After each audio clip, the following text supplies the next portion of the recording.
Buenas tardes, licenciada. Buenas tardes, licenciada. Gracias. Hola, Gustavo. Hola, Sherlyn. ¿Cómo les va? Ya veo a Ruby, chicas, conectadas. Ok.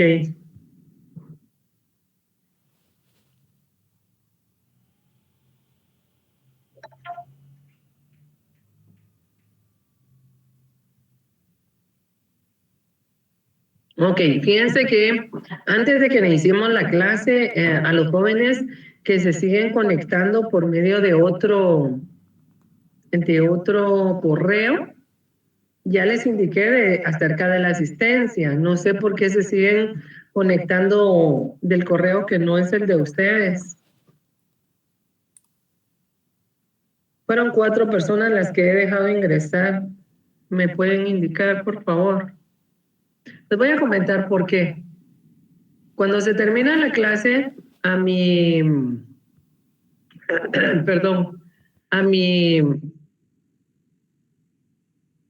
correo llega un archivo y es el archivo de la asistencia. Me la comparte a mí Control Académico. Este archivo no lo armamos nosotros, por eso es que nosotros no tenemos ahora por qué estarles pasando asistencia, porque directamente ya no la pasan a nosotros. Se los voy a mostrar. Así nos llega a nosotros. ¿Lo ven en pantalla? Sí, licenciada. Gracias. Por ejemplo, Ashley Alvarado. ¿Se encuentra conectada? Sí, licenciada. Buenas tardes. Gracias, Ashley. Mira, la clase pasada entraste 1 hora con 1 minuto, ingresaste a las 14:24 y saliste a las 15:25. En el caso de Wilber del CIR. Sí, licenciada. Estuvo 1 hora con 3 minutos a las 14:22 y se retiró a las 14:25.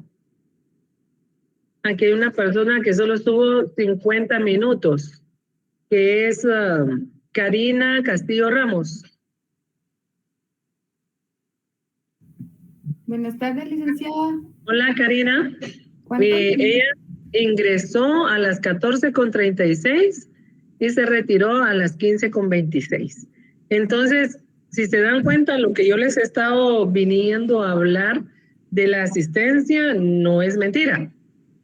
Así es el control que ellos tienen y ellos manejan y saben perfectamente si ustedes entran o no entran.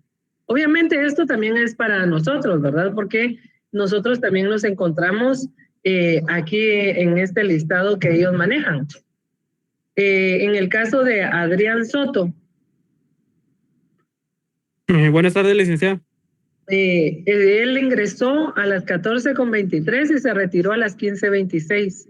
Entonces, yo les doy el lapso de 15 minutos para que ingresen, pero si se conectan a las 1:15 estaría perfecto, ¿verdad? Porque desde ahí les empieza a tomar el tiempo la máquina de que ustedes están conectados, aunque demos el lapso que empezamos la clase hasta las 1:30.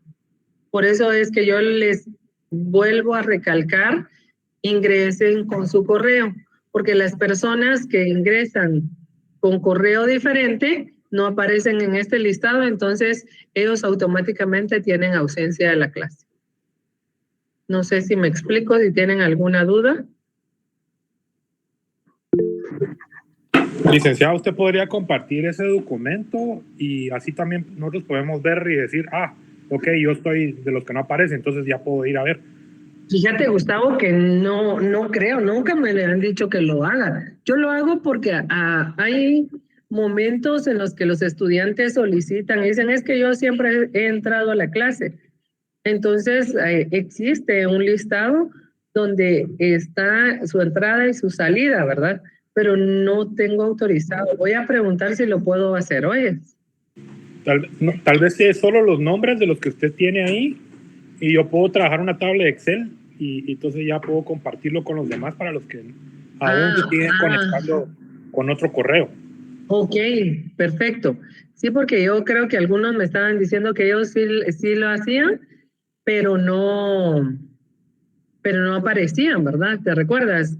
Dijeron que sí hacían el ingreso por el correo institucional, pero no saben por qué no pueden ingresar automáticamente.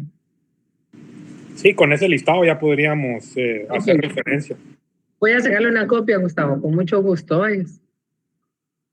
Adrián, dime. Licenciada, buenas tardes. Solo con una consulta que yo también ahorita acaba de entrar, pero no directamente, o sea, con permiso. Ajá. Y la vez pasada, o sea, la clase pasada, sí me dejó entrar así de forma normal.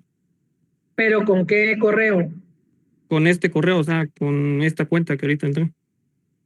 Con esa misma. Ajá, exacto, licenciada. O sea, hoy no te dejó ingresar. No, o sea, tuve que pedir ingreso y la vez pasada sí me dejó entrar así de forma normal. Recuérdame de verificar la próxima semana, a ver si apareces. Ok, licenciada. Gracias. O me lo mandan, cabal, termino la clase y ahí inicio la otra y me mandan el correo. Perfecto, licenciada. Gracias. Ok, bueno. Magdalena, Sí, licenciada, con una consulta. ¿Será que no habrá problema si me cambio de dispositivo? Como siempre, a esta hora más o menos vengo en carro, ¿no? Entonces entro desde mi teléfono y cuando llego a mi casa me meto desde mi computador, pero siempre con el mismo correo. pero te desconectas del teléfono. No, siempre me mantengo conectada hasta que entre mi computadora, cierro en mi teléfono. Tú también entraste hoy con permiso. ¿No? ¿Ah? Yo entro de una vez, se puede decir. Ah, no, entonces no hay ningún problema. Solo las personas que entran con permiso, las personas que yo les doy ingreso. Hoy le di a 4 personas. Adrián creo que fue el último que le di ingreso. Comprendo. Bueno, gracias. Esa era No mi te duda. preocupes. Esto es para las demás personas que tienen el problema de que están solicitando ingreso. Por mí no hay ningún inconveniente, ¿verdad? Mientras yo no estoy presentando, las puedo dejar ingresar. El problema es su asistencia. Recuérdense que ustedes tienen obligatoriedad de tener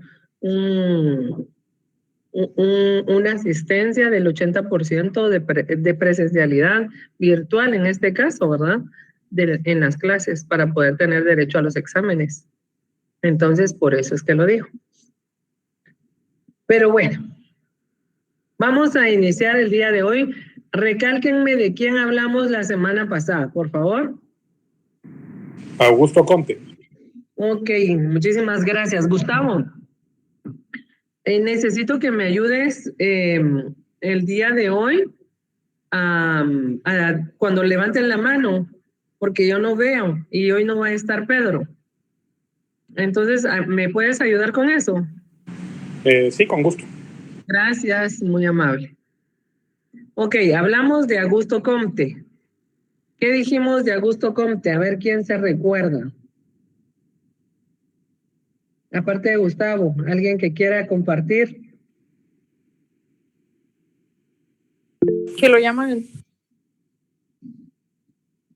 ¿Qué manda? Perdón, no escuché. No, es que iba a decir que lo llamaban el padre de la sociología, pero solo lo dije. Ok, sea, sí, muy bien. Muy bien. ¿Y por qué le dicen el padre de la sociología? por eso es que no dije ya nada, porque no me recuerdo. Ando Ya buscando no, ya no te recuerdas. Ok. ¿Por qué le dicen el padre de la sociología?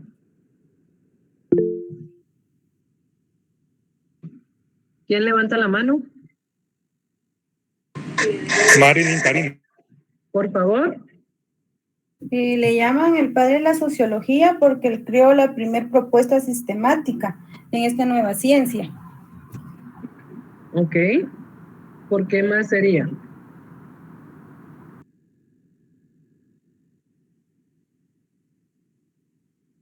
¿Por qué más sería, chicos?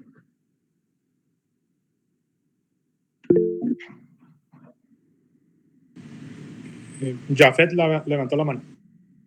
Jafet. por establecer la conducta del positivismo, licenciado. Todavía nos falta un algo. Nos falta un algo, recordemos. Recordamos cuando hablamos de Augusto Comte. Dijimos que era sociólogo.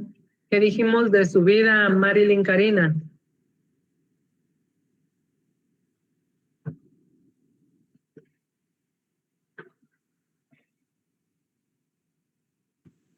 ¿Manda, licenciado? ¿Qué dijimos de Augusto Comte? De que él estaba en contra de la lucha de clases sociales por la propiedad privada. Ok, muy bien. Jacqueline, ¿Sobre la estática social? ¿sobre la qué? Estática social. Sobre la estática. Sí, es que recuerdo que lo mencioné en la clase anterior, pero no estoy muy segura si era conforme a él. Ah, ok, muy bien. Mónica Melissa, por favor. Que estaba casado con Caroline Massin, creo yo. Sí, así se dice, ¿no? Y que sus obras fueron lo del curso de la filosofía positiva y sobre el discurso sobre el espíritu positivo. Ok, muy bien. Otras aportaciones. Magdalena, por favor. No fue el iniciador de la sociología, si no estoy mal, fue un filósofo francés y escritor que formuló la doctrina del positivismo. Él fue él no fue el, ¿qué dijiste? Fue un filósofo francés y escritor que formuló la doctrina del positivismo. Ok, muchas gracias. Entre los datos que ustedes tienen se les olvida el principal, ¿verdad? Que fue la primera persona que habló acerca del término de la sociología. Eso es muy, muy, muy importante. Es lo que tenemos que recalcar, ¿sí? Eso es lo que tenemos que hacer. Recalcar primero de que él fue el que utilizó los términos, perdón, el término de sociología. Por eso es que es muy importante. Recuerden también de que no era una persona que tenía un título universitario y fue ayudante de otros propulsores socialistas, ¿verdad? Saint, ¿qué era? No me recuerdo el apellido. Él había sido su discípulo y él creía que lo habían utilizado únicamente por todo el conocimiento que él tenía, ¿verdad? ¿Sí se recuerdan de esa parte? ¿Qué hecho trágico le suscitó a él?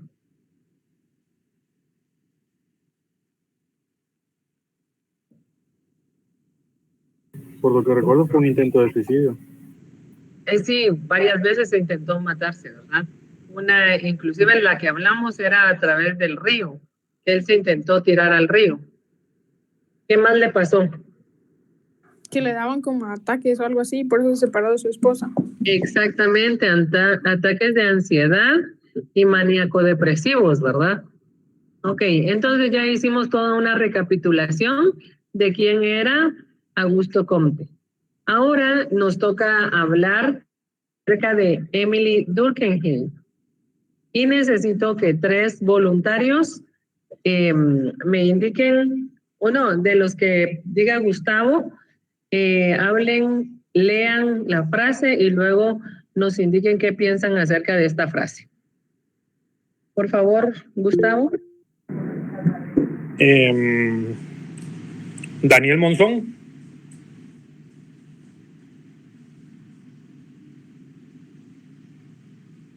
Daniel.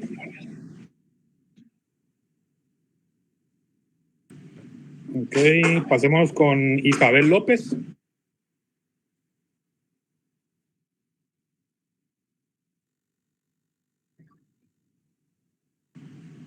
Isabel López.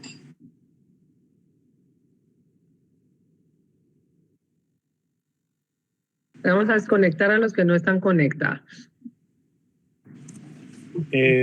María Fernanda Duarte. Isabel López. Anda en el bus Isabel, dice. ¿Quién es el otro que dijiste? ¿Daniel qué? Daniel Monzón. Daniel Monzón. ¿Qué pasó contigo, Daniel Monzón? ¿Estás por aquí?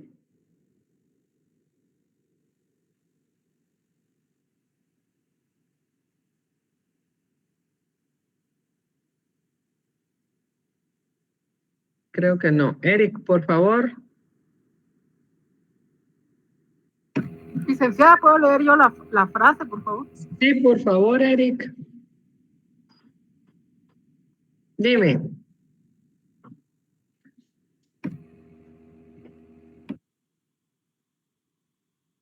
Ok. El sentimiento es objeto de la ciencia, pero no criterio de la verdad científica. ¿Qué querrá decir ahí?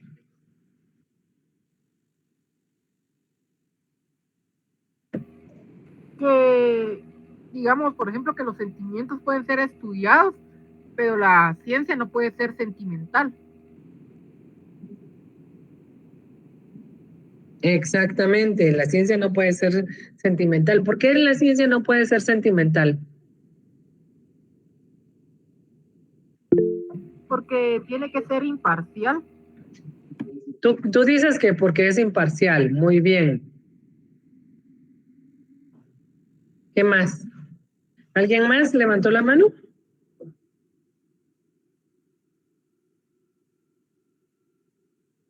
Es porque la ciencia es un método. Eso es lo que pasa. O sea, la ciencia en principio es un método, ¿verdad? Se basa en el método científico. La ciencia en sí no es un método, se basa en el método científico, ¿verdad? Para que nos dé veracidad y precisión. ¿Ok? ¿Y qué pasa con la frase que dije? Francisco Ramos levantó la mano y Stephanie Meléndez. Ok, Francisco. La ciencia lo que intenta es descubrir por qué funcionan las cosas y esta se debe basar en base a hechos y no por prejuicios que pueden ser en base a los sentimientos. Entonces, con los sentimientos se debe impulsar la investigación, pero estos no deben dictar los resultados o afectarlos. Así es como lo veo yo. Excelente, muy bien. Por favor. Hola, Lita, buenas tardes. Hola, buenas tardes. En mi opinión, considero que es porque los sentimientos, si bien es parte importante de la experiencia humana, pero no los podemos utilizar como criterio para validar teorías científicas. Se necesitan métodos, evidencias, y es por eso que son cosas muy aparte. Ok, muchísimas gracias. Gracias por su participación. Tienen toditita la razón. En la parte de la ciencia, ¿verdad? Hacemos uso de lo que es el método científico y cada una de las pruebas para evitar el tener la mayor precisión para poder dar una conclusión certera. En el caso de, a la hora de que involucramos sentimientos, el problema está en que vamos a hacer, no vamos a ser objetivos a la hora de dar nuestra conclusión, ¿verdad? Porque vamos a depender muchísimo de la forma de cómo nos sintamos, cómo estemos. Por ejemplo, cuando nosotros ingresamos a cualquier lugar y estamos en el momento de que nosotros tenemos problemas en la casa y todo, y llegamos a nuestro trabajo, en ese momento, si las personas nos saludan mal y andamos muy mal sentimentalmente, empezamos a llorar. Aunque la persona no nos haya dicho absolutamente nada, pero cuando nos saludó lo hizo de una forma muy seria. Y siempre ha sido una persona muy, digamos, como muy vivaracha con nosotros. Entonces nosotros rápido formamos un criterio de esta persona. Y si somos personas que tenemos en nuestras manos parte del poder, vamos a evaluar de una forma diferente que cuando estamos bien emocionalmente y toda la gente nos habla de una forma distinta. o tal vez nos habla de la misma forma, pero como nosotros estamos emocionalmente muy bien, no nos afecta en nada.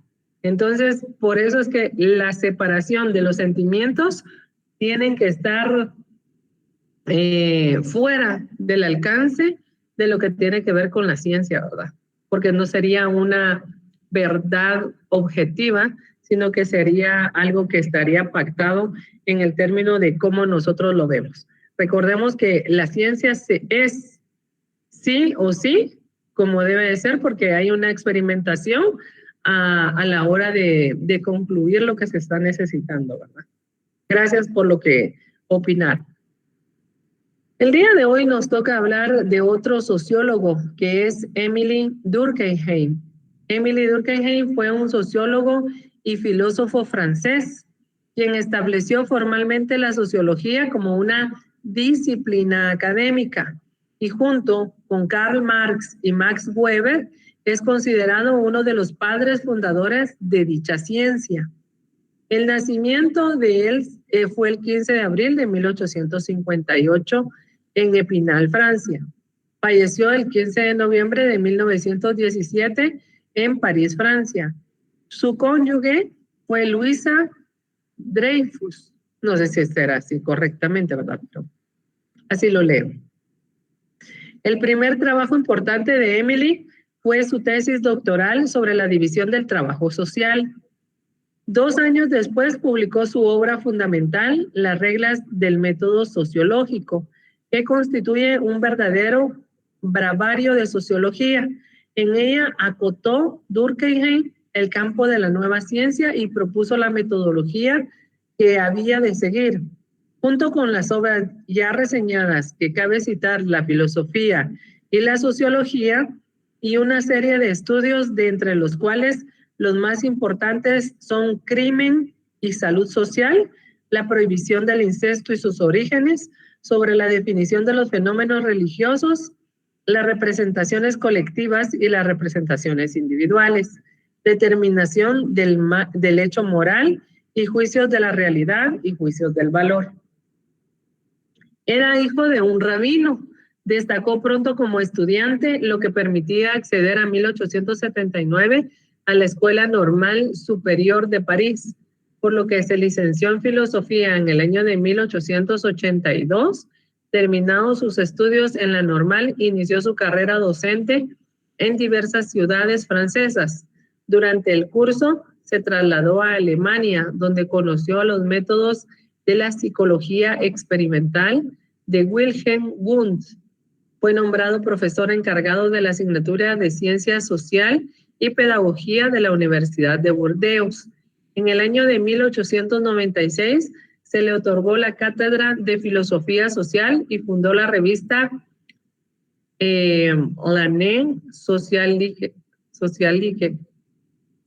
En el año de 1902 fue nombrado profesor de la Cátedra de Ciencias de la Educación de la Universidad de París, donde ejercería la docencia hasta su fallecimiento. En el ámbito de sus investigaciones, Durkheim pasó del interés inicial por la pedagogía a una mayor amplitud de miras que lo llevó al campo de la sociología. Por aquel entonces, en sus comienzos, tras la primera formulación positivista de Augusto Comte. En resumen, si nos damos cuenta, tanto Comte como Émile tenían pasión sobre la docencia. A ellos les encantaba muchísimo todo lo que tenía que enseñarse, ¿verdad? Ellos sabían perfectamente que tenían conocimientos que debían de transmitir y lo hacían a través de sus alumnos.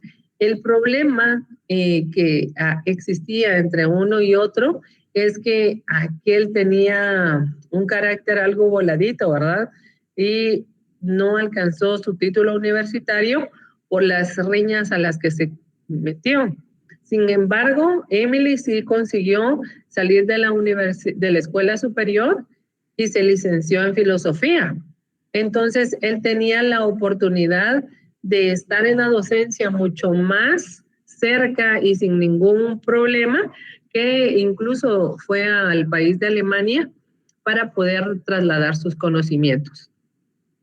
En ambos casos, ellos veían mucho lo que era la razón social, o sea, la comunidad en la que ellos se desenvolvían para poder hacer los escritos o los libros que ellos publicarían, ¿verdad?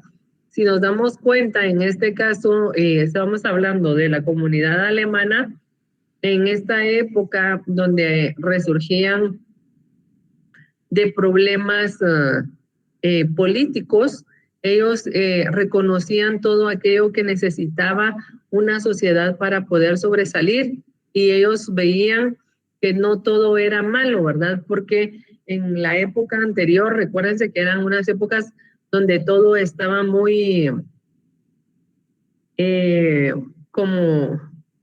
como prohibido, no había mucho a la luz de una comunidad, sino que todo se trataba a través de personas del poder.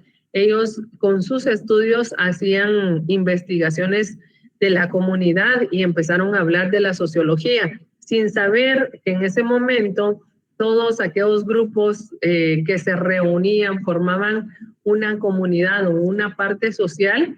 Ellos empezaron estas investigaciones para poder desarrollar qué era lo que se hablaba en cada uno de los ámbitos.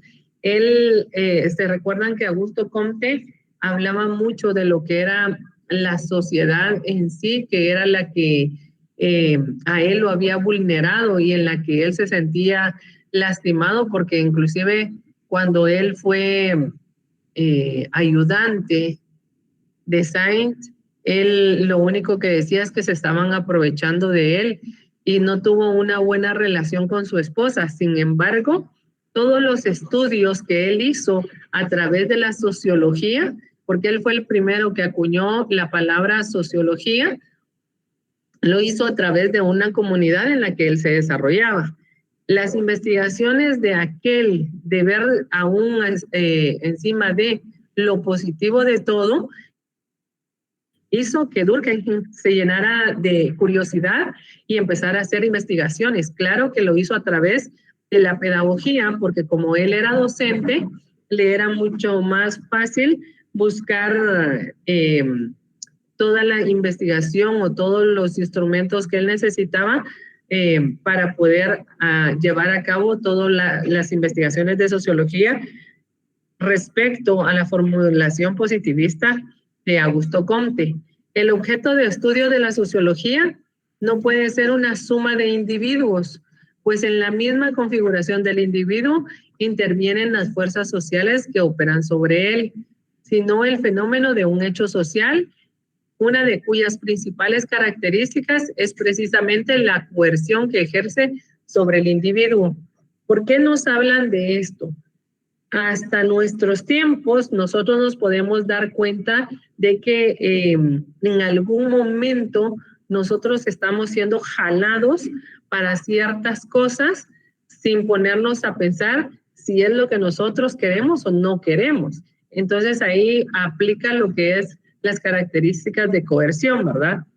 En el caso, o sea, solo preguntemos lo que estamos viviendo en este momento, que es la época política, la época de elecciones. Díganme ustedes si ha influido en ustedes el voto hacia cierto partido político por lo que se dice en las redes sociales, ¿sí o no? ¿O creen ustedes, lo han visto en su familia, en su comunidad?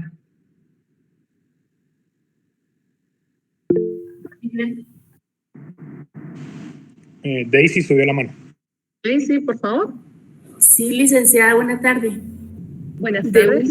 De una u otra forma sí influye, ¿verdad? Porque las redes sociales, por ejemplo, que están a la orden del día, que anteriormente, hace 30 años, ¿verdad? Eso no existía. Hace 30 años, perdón, dime.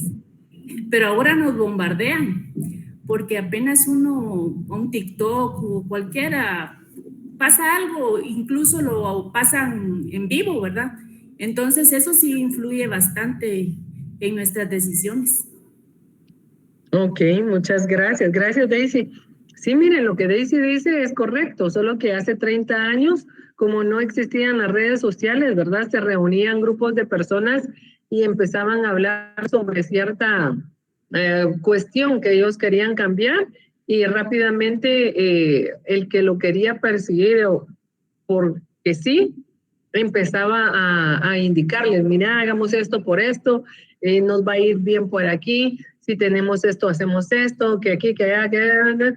X, Y o Z razón hacía que este grupo lo hiciera de esta forma, de una forma coercitiva, ¿verdad? Y ahora, aunque no lo veamos así, la coerción está en las redes sociales. Porque nosotros miramos el TikTok de fulanito y miren, de verdad, ¿saben cómo marcó la tendencia de este señor que no dejaron participar? ¿Cómo se llamaba? Pineda, ¿verdad? Carlos Pineda. ¿Ustedes se dieron cuenta cómo despegó este personaje? ¿Quién fue uno de los principales que ayudó para que él despegara? TikTok. No, personaje. El señor que siempre estaba con él, que antes hacía TikToks, creo, salía en videos. Mechito, ustedes, exactamente. Miren, cuando yo vi como uno de los meetings de los presidenciables y les dice Mechito, aquí está toda esta bola y les dice la mala palabra y todo el mundo aplaudiéndole y va a risa y diciendo que sí. Este señor se fue hasta arriba. Imagínense, ahí se utilizó la coerción para poderlo hacer. Claro que no es de aquella coerción violenta, ¿verdad? A la que estaban acostumbrados. Donde agarraban una pistola y te la ponen en la cabeza y te dicen tienes que votar.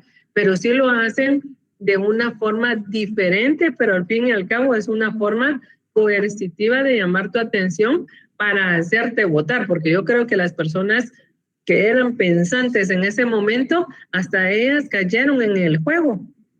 Muchos estudiantes decían, ay, sí, hay que votar por Mechito y hay que votar por Mechito. Pero Mechito ni estaba. Número 1, Mechito los estaba maltratando. Número 2.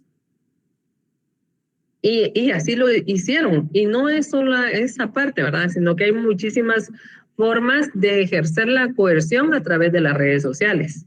En esa época era diferente, pero estamos asumiendo, como nos está diciendo Emily Durkheim, que era una de las principales características, era la coerción, ¿verdad? Que hacían o ejercían sobre el individuo. Esa era una forma.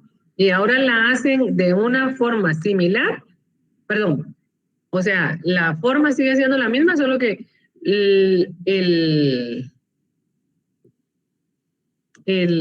instrumento que utilizan es diferente, ¿verdad?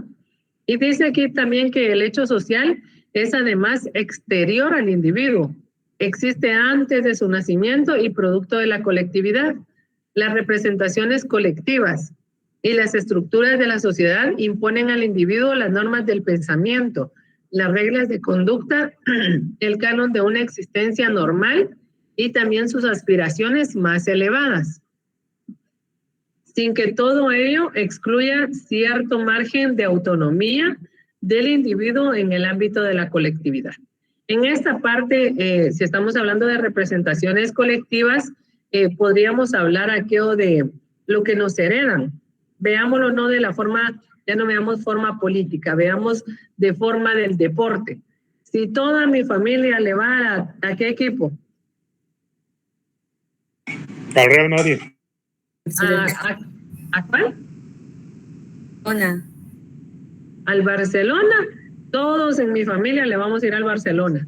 No tenemos ni la menor idea ni nos gusta el fútbol, pero ahí andamos con la camisola del Barcelona y cuando juega un campeonato que es de los más resonados, nosotros tenemos la camisola, ¿verdad? Entonces es muy importante verificar cómo estas formas exteriores dominan nuestra vida o nuestra representación a través de normas que son impuestas. En el caso que podría de ser también serían las normas o las reglas de conducta, ¿verdad? Por favor, diga, bueno, ahí está una frase, ¿eh? Por favor, diga gracias. Cuando entre a algún lugar, por favor, salude. Al retirarse, diga adiós. Todas estas normas de conducta que son empleadas o ejercidas tienen la aplicación en la sociedad y el individuo las hace de una forma autónoma. No es que se las tengan que estar repitiendo, sino que desde que nacen nos las empiezan a enseñar. Entonces, cuando nosotros somos unas personas conscientes, ya empezamos a hacer el uso participativo de todas estas normas que nosotros hemos tenido a bien aprender. En tanto que el objeto de la sociología, el hecho social, no debe ser juzgado. Por ejemplo, está fuera del campo establecer los ritos religiosos que poseen o carecen de fundamento, sino analizado y estudiado a partir de la observación y de los datos y evidencias empíricas, aplicando el método científico y atendiendo a su función y a sus causas inmediatas.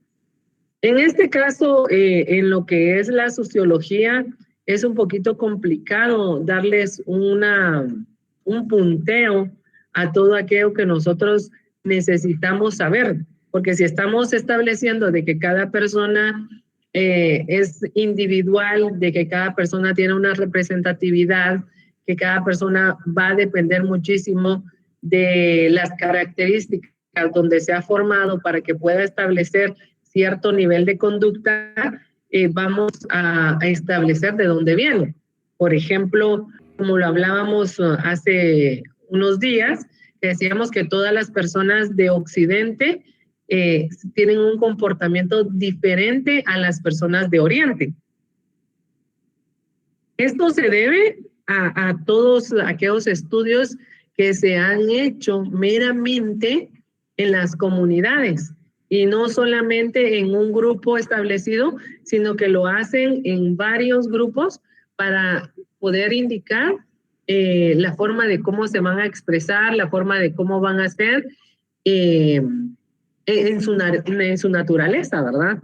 Veamos, si nosotros conocemos en nuestra comunidad a personas que son de Occidente, no solo por el aspecto físico, sino que, o las características físicas, sino que también por la forma de tratar y de hablar. Las personas de Oriente son muy, pero muy amigables.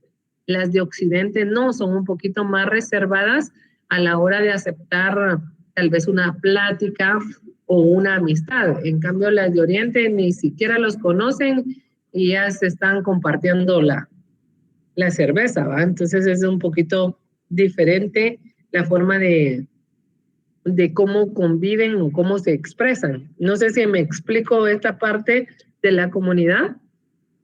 ¿O alguien tiene algún otro ejemplo que quiera compartir con nosotros?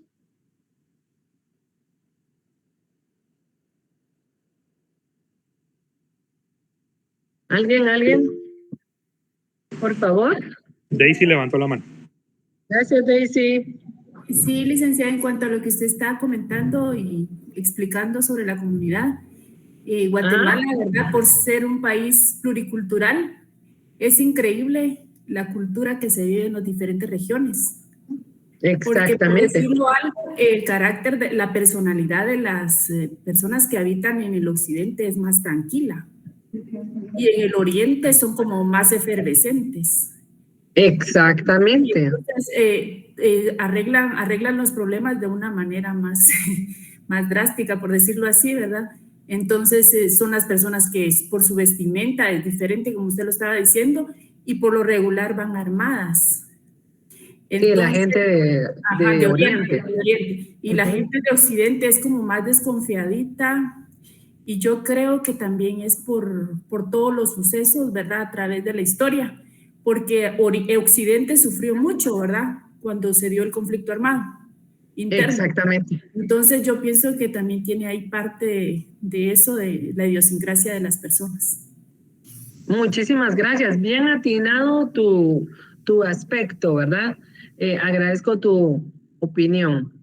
El resultado de ello ha de ser la explicación de la conciencia colectiva, término acuñado por Durkheim, formada por un conjunto de valores compartidos que es completamente distinta a la suma de conciencias individuales, la conservación, cambio o pérdida de tales valores morales y religiosos, determina la estabilidad o evolución de una sociedad. En este caso que nos está hablando Durkheim, tiene tanto el estudio que él demostró en ese momento y que nosotros estamos viendo o viviéndolo en carne propia, ¿verdad? Cuando vemos a aquellas familias que han establecido el amor por sus hijos, que tienen los valores morales bien cimentados, no van a agarrar un matrimonio a lo loco, ¿verdad? Sino que ellos van a tomarse el tiempo para formar una familia y luego si hubiese que tener un divorcio, que ellos lo que menos quieren es tenerlo, van a contribuir muchísimo en mantener el matrimonio y le van a buscar una forma de vida a ese hogar. Porque todo tiene una evolución, ¿verdad? Porque dice, yo no me voy a quedar con una persona que no quiero, pero en algún momento lo quiso porque por eso se casó. Entonces, es como la forma de visualizar la clase social de cómo lo va a hacer y cómo lo va a hacer a través de los valores morales y religiosos, ¿verdad?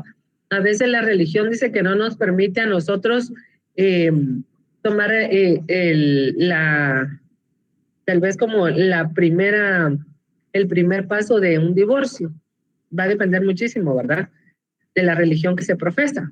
Entonces, se buscan primero todas las herramientas para poder hacer funcionar ese hogar.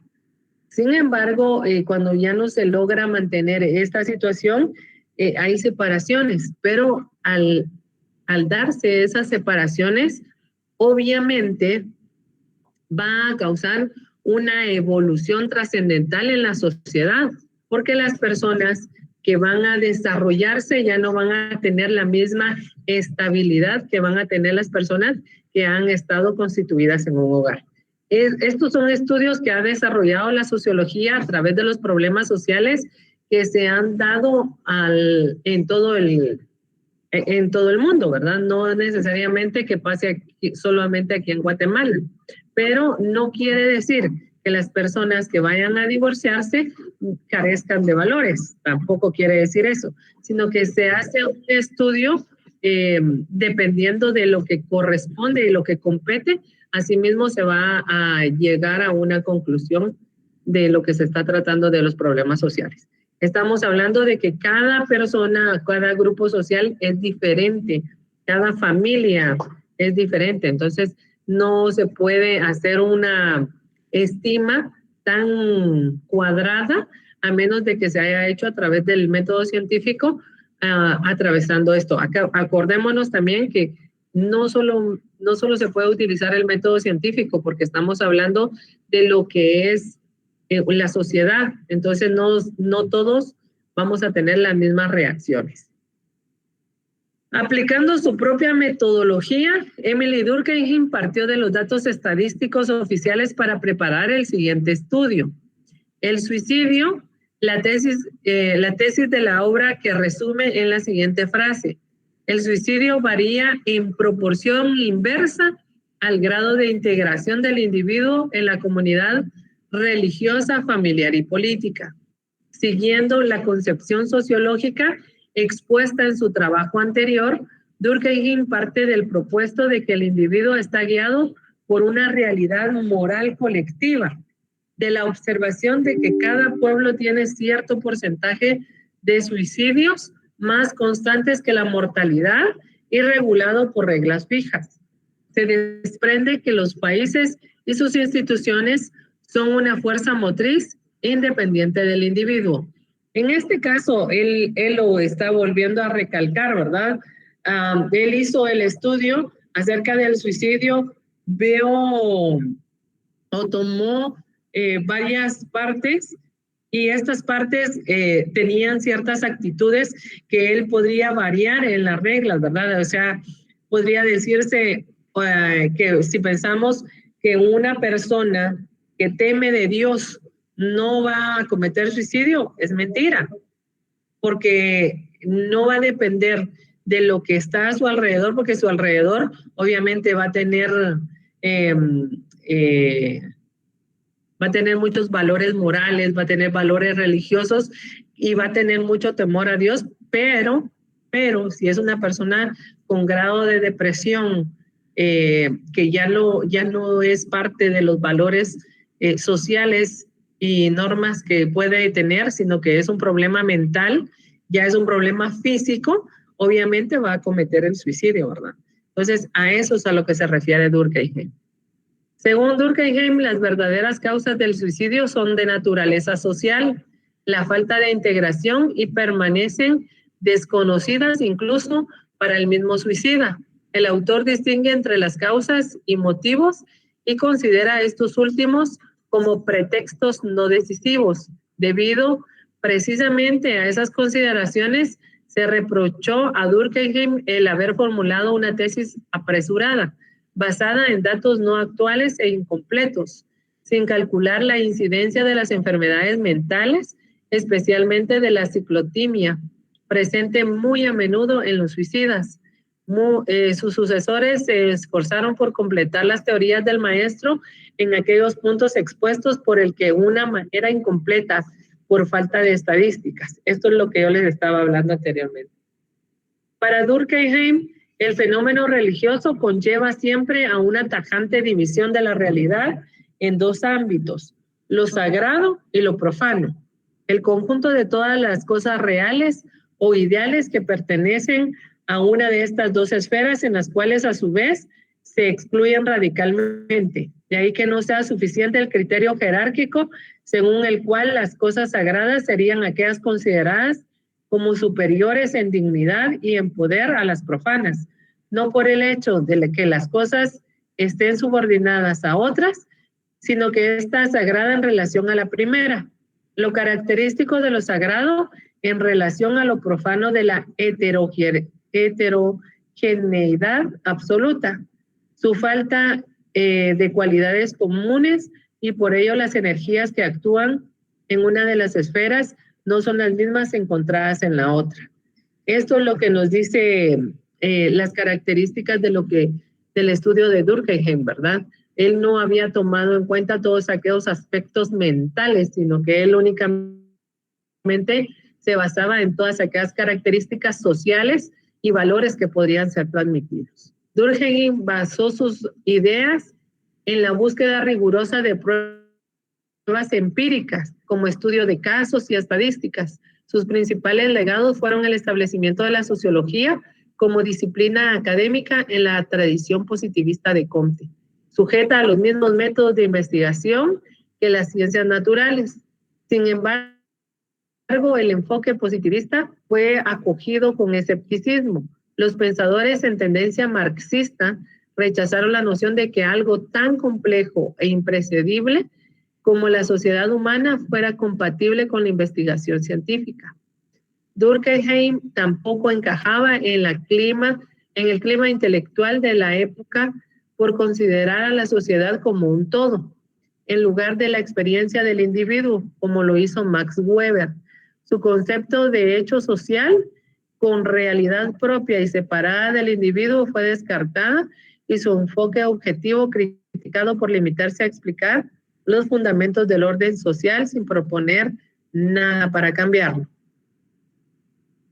Emile Durkheim, para quien la sociología debía ser un método aplicable a las distintas formas de comprender la sociedad moderna, considerado uno de los principales fundadores de la sociología, no fue el primero en intentar establecer como ciencia las ideas que acusan inevitablemente el flujo del trabajo de sus predecesores.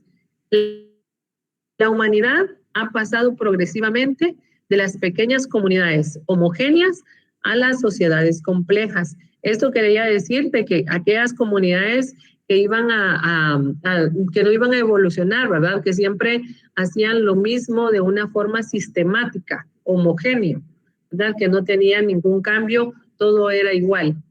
Y en la sociedad tradicional, la religión y la cultura creaban una conciencia colectiva que aseguraba la solidaridad. En el caso de nos está hablando de lo que era la religión, ¿verdad? De lo que habíamos expresado anteriormente, de que si nosotros creemos que una persona religiosa no va a cometer ciertos actos, iba a tener ciertas repercusiones en el cambio que estaba indicando. En la sociedad moderna, la división del trabajo ha conducido a una especialización creciente. Lo individual prima sobre lo colectivo.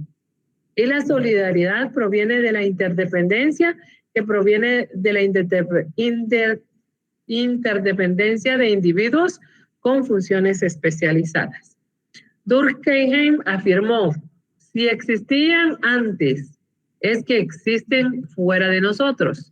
Y menciona como ejemplos la lengua natal, la escritura y el sistema monetario. Durkheim también afirmó que la sociedad es algo que está fuera y dentro del individuo al mismo tiempo, gracias a que éste se adopta e interioriza sus valores y su moral. ¿Qué piensan ustedes acerca de esto que afirma Durkheim? ¿Será que un individuo está de una forma individual y a la vez está en una forma colectiva, en una sociedad? Puede estar en los dos lugares.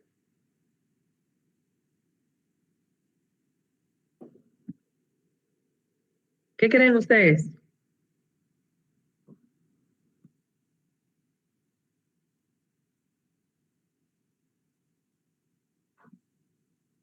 A ver, Brenda, ¿qué crees tú? ¿Crees que Durkheim tenía razón acerca de lo que decía que podemos ser solamente o personas individuales o podemos ser personas colectivas a la vez?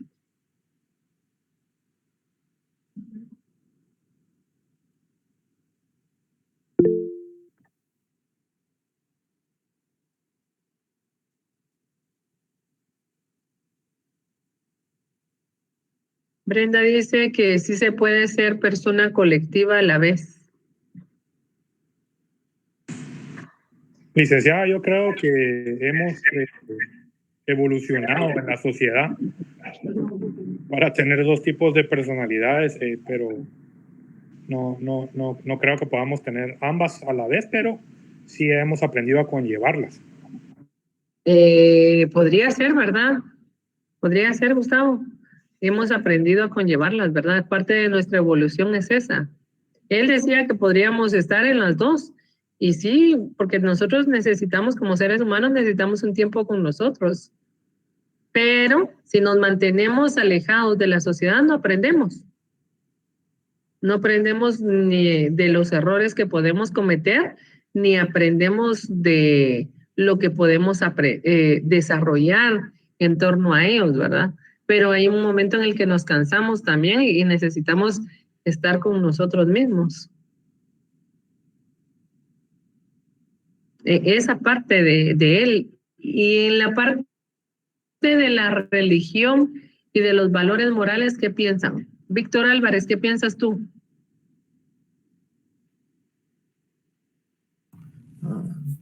Sí, licenciada, de la religión y los valores morales. Ajá. Bueno, con respecto a lo anterior, pues yo digo que sí que podemos ser, obviamente somos seres sociales, ¿va? Entonces tenemos que tener ciertas características que nos permitan estar en lo colectivo y también podemos ser individuales, ¿verdad? Y respecto a la religión y los valores morales, pues... en el caso del suicidio, que él decía, ¿verdad? Es que lo que pasa es que no sé si estar completamente de acuerdo con eso, porque sí que puede ser multifactorial, ¿verdad? Tal vez no necesariamente con una religión, sino por no pertenecer a un lugar, precisamente porque somos seres sociales, y al no sentirse como que al sentir como que no se pertenece a ningún lugar, pues bien que podría conducir a ese tipo de pensamientos, ¿verdad? Aún así, la familia, por ejemplo, esté en una familia que sea atea y que no tenga ninguna religión, pues bien que podrías, por el simple hecho de no sentirse parte de esa familia y no sentirse parte de pertenecer a ningún lugar, pues conducir a pensamientos suicidas, ¿verdad? Eso pienso. Ok. Pero si es una enfermedad, pues recuérdense que se demostró científicamente que no era exactamente por las características sociales y religiosas, sino que era por problemas mentales físicos, ¿verdad? Esos problemas que obviamente, aunque no lo quieras hacer, pasa porque tu cuerpo lo pide. Esa era la parte que él había dejado y que los demás estaban en desacuerdo a la teoría que él explicaba, ¿verdad? Bueno, entonces hasta aquí dejamos a Emily Durkheim y nos vemos la próxima semana. Ya les mandó Pedro la forma de cómo vamos a trabajar sobre los temas. Ashley, dime. Buenas tardes, licenciada. Con respecto a eso, con mi grupo teníamos algunas dudas sobre lo de la exposición y el debate. Dime. Sí, primero que nada es lo de cuánto tiempo va a durar la exposición. Ok, yo creo que ayer lo habíamos indicado, que va a depender muchísimo de los grupos que estén. Primero tenemos que ver, porque obviamente va a depender también de los temas. Hay unos temas que incluso Pedro les va a indicar, ¿verdad? Que no van a crear mucha polémica. Entonces no va a haber forma de discutirlo. Y recordemos que solo van a ser 2 personas que van a ser expositoras y los demás tienen que debatir. Y no debatir de la forma de yo estoy de acuerdo con mi compañero, ¿verdad? Sino que el punto de vista correcto que tiene sobre lo que él está pensando. Entonces, todavía no tenemos establecido el tiempo. Yo creo que no vamos a empezar el miércoles, sino que vamos a empezar el viernes. Porque el miércoles vamos a terminar de concluir, ya que esté Pedro aquí con nosotros, exactamente el tiempo por los grupos que existen. Porque yo creo que hasta el momento solo hay 5 grupos. O sea, 5 grupos completos, ¿verdad? 5 que van a debatir, grupo que va a debatir y el grupo que va a exponer. Pero no sé si ya todos estarían incluidos. Entonces, mejor lo vamos a terminar de hablar con él el día miércoles para que lo podamos tratar. ¿Alguna otra pregunta? Gracias, Ashley. Ok, entonces nos vemos la próxima semana, si Dios quiere, y que tengan muy buena tarde. Jacqueline, por favor. Sí, licenciada, era solo sobre el hecho de que no se nos ha enviado ningún documento de la manera en la que vamos a trabajar eso de la exposición. Porque usted preguntaba si su auxiliar ya nos lo había enviado, pero en realidad yo, por lo menos que soy coordinadora, no he recibido ningún documento sobre cómo vamos a trabajar todo este tema del debate. Ok, por eso dije que el miércoles que esté Pedro, vamos a terminar de arreglar lo que se necesita.